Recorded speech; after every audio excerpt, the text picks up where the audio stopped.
الرجیم بسم اللہ الرحمن الرحیم۔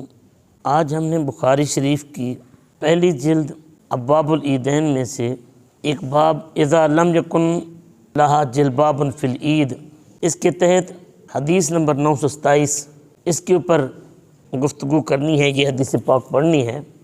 حدیث پاک حدثنا ابو معمر قال حدثنا عبد الوارث قال حدثنا ایوب عن حفصہ بنت سیرین قالت کنا نمنع جوارینا ان یخرجن یوم العید فجاءت امرأۃ فنازلت کسر بنی خلف اتیتها فحدثت ان زوجہ اختها غزا مع النبی صلی اللہ علیہ وسلم سنتي عشرة غزوة۔ یہ حضرت حفصہ بنت سیرین فرماتی ہیں کہ ہمارے دور میں یہ ہوتا تھا، ہم جوان لڑکیوں کو، عورتوں کو منع کرتے تھے کہ وہ عید کے دن نماز عید کے لیے نہ نکلیں۔ اب وہ فرماتی ہیں کہ ایک عورت آئی جو بنی خلف کے محلے میں اتری، وہاں پر وہ مہمان بنی، میں ان کے پاس گئی، انہوں نے مجھے ایک حدیث پاک سنائی۔ فحدثت، اس خاتون نے مجھے حدیث پاک سنائی، ان زوجہ اختہا، کہ ان کے بہنوئی نے غزا مع النبی صلی اللہ علیہ وآلہ وسلم، آقا صلی اللہ علیہ وسلم کے ساتھ جہاد کیا۔ کتنا عرصہ؟ سنتي عشرة غزوة، 12 غزوے جہاد کیا۔ فکانت اختہا معه فی 6 غزوات۔ اب وہ بی بی فرماتی ہیں جو بنی خلف کے قصر بنی خلف میں آ کر اتری، وہ بی بی کہتے میری ہمشیرہ بھی، میری بہن بھی میرے بہنوئی کے ساتھ 6 غزوے میں موجود تھی۔ میری بہن نے جو آ کر بیان کیا وہ پھر بیان کرتی ہیں، فقالت فکنہ نقوم علی المرضى، ہماری ڈیوٹی کیا ہوتی تھی؟ ہم وہاں پر مریضوں کی دیکھ بھال کرتے تھے، ونداوی الکلمہ، اور ہم زخمیوں کی دوا دارو ہم کیا کرتے تھے۔ فقالت یا رسول اللہ، میری بہن نے یہ عرض کیا آقا کی بارگاہ میں، اعلی احدان باس اذا لم یکن لها جلباب اللہ تخرجا، یا رسول اللہ اگر ہم میں سے کسی خاتون کے پاس اوڑھنی، جلباب، اگر چادر وغیرہ نہ ہو تو کیا وہ نہ نکلے؟ فقال لتلبسها صاحبتها من جلبابها، میرے آقا نے فرمایا کہ اس کی سہیلیوں میں سے، سکھیوں میں سے، دوستوں میں سے اس کی کوئی نہ کوئی اسے اپنی اوڑھنی، اپنی چادر دے دے۔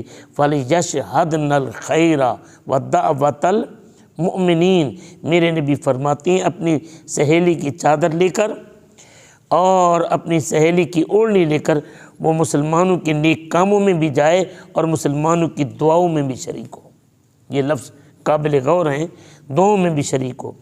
اب حضرت حفصہ بنت سیرین رضی اللہ تعالی عنہ جو آگے فرماتی ہیں، فلما قادمت ام عطیہ اتیتها، جب ام عطیہ آئیں تو میں ان کے پاس آئی، فسألتها اسمعت فی کذا و کذا، میں نے ان سے پوچھا بی بی یہ بات جو آقا صلی اللہ علیہ وسلم کے ساتھ کی گئی کیا آپ نے بھی ایسا سنا؟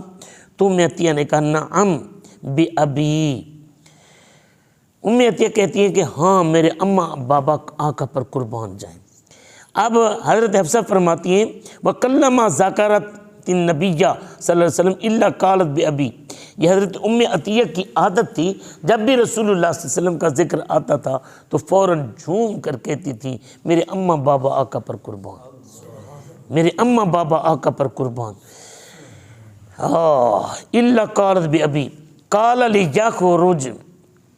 لِيَخْرُجْ الْعَوَاتِقُ ذَوَاتُ الْخُدُورِ او قَالَ الْعَوَاتِقُ وَذَوَاتُ الْخُدُورِ شک کا ایوب۔ اب یہاں پر ایوب راوی جو ہیں وہ یہاں پر تھوڑا سا لفظوں کے شک کے ساتھ کہتے ہیں کہ بی بی نے فرمایا کہ آقا نے یہ کہا کہ یہ پردے دار عورتیں اور بالغ عورتیں جو ہیں، جوان عورتیں پردے دار نکلیں۔ وَجَعْتَذِ الْحُيَّدُ مُصَلَّى، لیکن جن کے ایام آئے ہوئے ہوں وہ بیویاں نماز عید سے اور نماز سے دور رہیں۔ وَلْيَشْهَدْنَ الْخَيْرَ وَدَعْوَةَ الْمُؤْمِنِينَ، لیکن وہ نیک کاموں میں بھی آ سکتی ہیں اور مسلمانوں کی دعاؤں میں بھی پردے دار عورتیں آ سکتی ہیں۔ اب بی بی فرماتے فَقُلْتُ لَهَا الْحُجَّةُ، قالت نعم، میں نے کہا آپ ان بیویوں کی بات کرتے ہیں نا جن کے ایام آئے ہوتے ہیں؟ کہنے لگی ہاں میں ان کی بات کر رہی ہوں۔ نبی کریم صلی اللہ علیہ وآلہ وسلم سے نے یہ فرمایا۔ اب وہ بھی آگے اپنا فتویٰ بھی دیتی ہیں، فرماتی ہیں الیس الحائض تشہد عرفات وتشہد قضا وتشہد قضا، بی بی فرماتی ہیں کیا یہ بتاؤ یہ خواتین کیا عرفات میں نہیں جاتی؟ کیا یہ صفا مروہ پر نہیں جاتی؟ کیا نیکی کے باقی کاموں میں نہیں جاتی؟ اگر عرفات میں جانا، مینا میں جانا، مزدلفہ میں جانا اور مقام صفا مروہ پر جانا یہ جائز ہے، تو پھر یہاں پر اگر یہ میلاد کی محفل ہو جائے، اگر ذکر کی محفل ہو جائے، اگر خیر بھلائی کے درس قرآن کی محفل ہو جائے، درس قرآن دینے والی ہو بھی عورت اور عورتوں کا ہی اجتماع ہو، تو پھر وہاں پر کیسے منع کیا جا سکتا ہے؟ وہاں پر نہیں منع کیا جا سکتا۔ اچھا اب یہاں پر ہمارے ہاں یہ ہے کہ جناب یہ اگر عورت بازاروں میں جائے بال کھلے کر کے، کسی بے شرم کو شرم نہیں آتی کہ جناب میری بہن بیٹی کہاں جا رہی ہے۔ اگر یہ ان کی مہندی کی رسمیں ہوتی ہیں، عورتیں مہندی لے کر جاتی ہیں، کسی کو شرم نہیں آتی اور وہاں پر کوئی بھی زبان درازی نہیں کرتا۔ شادی کی جناب مہندی کی رات ہوتی ہے، ساری رات گانے بجانے چلتے رہتے ہیں، کسی کو بھی وہاں پر غیرت نہیں آتی، لڑکیاں ناچ رہے ہیں، لڑکے ناچ رہے ہیں، کسی کی نیند خراب نہیں ہوتی، لیکن کسی کی نماز بھی خراب نہیں ہوتی، نیند بھی خراب نہیں ہوتی۔ لیکن جب میلاد شریف کی بات آ جائے، اگر بہن بیٹیاں اکٹھی ہو جائیں تو وہاں پر زبانیں تان دراز اور بڑی بڑی لمبی لمبی زبانیں نکال کر باتیں کرتے ہیں۔ یہ حدیث پاک حدیث نمبر 927 بخاری شریف والی یہ بتا رہی ہے کہ بیویاں اگر نیکی کے کاموں میں جائیں تو کوئی حرج نہیں، اور وہاں پر عرفات میں مردوں کا اجتماع ہوتا ہے، شریعت اجازت دیتی ہے جہاں اجتماع بھی عورتوں کا ہو۔ اچھا ایک بات اور بھی یہاں پر میں واضح کرنا چاہتا ہوں، کہتے ہیں کہ جناب عورت کی آواز جو ہوتی ہے وہ بھی تو باہر نہیں جانی چاہیے، گھر سے باہر۔ ہاں بالکل نہیں جانی چاہیے، اگر وہ بلا وجہ بولتی ہے اس کی آواز نہیں جانی چاہیے، لیکن عورتوں کے اجتماع میں اگر عورت واز کر رہی ہے، اگر ان تک آواز پہنچانے کے لیے آواز مجمع ڈھیر سارا ہے، ان کے لیے اگر ساؤنڈ لگا دیا گیا تو کوئی حرج نہیں ہے کہ ان تک آواز نہیں پہنچے۔ ان تک آواز پہنچانے کے لیے پھر حویلی سے باہر اس حال سے باہر اگر آواز جاتی ہے تو یہ عذر کے تحت جائز ہے، اس پہ کے اوپر کسی قسم کی کوئی قباحت نہیں ہے، یہ ضرورت کے تحت ہے۔ جس طرح علماء نے ایک حائضہ عورت کے لیے قرآن پاک کا پڑھنا اور پڑھانا جائز قرار دیا ہے، اسی طریقے سے اس آواز کا بھی باہر جانا یہ جائز ہوگا کہ وہ اپنی خوشی سے نہیں بول رہی بلکہ ایک ضرورت کے تحت بول رہی ہے۔ جس طرح کہ میرے پاک نبی صلی اللہ علیہ وسلم کی امت کے بڑے بڑے ائمہ کے اساتذہ کے اندر خواتین کے نام آتے ہیں، امہات المومنین صحابیات کے پاس حدیث پاک سننے کے لیے پڑھنے کے لیے صحابہ جاتے تھے، دروازے کے باہر کھڑے ہو کر وہ امہات المومنین سے حدیثیں بھی یہ سنتے تھے، صحابیات سے حدیثیں بھی سنتے تھے۔ اگر ان سے یہ حدیثیں سنی جا سکتی ہیں تو پھر یہاں پر ضرورت کے تحت وہ کسی مرد کو نہیں سنا رہی ہوتی بلکہ خواتین کو سنا رہی ہوتی ہیں۔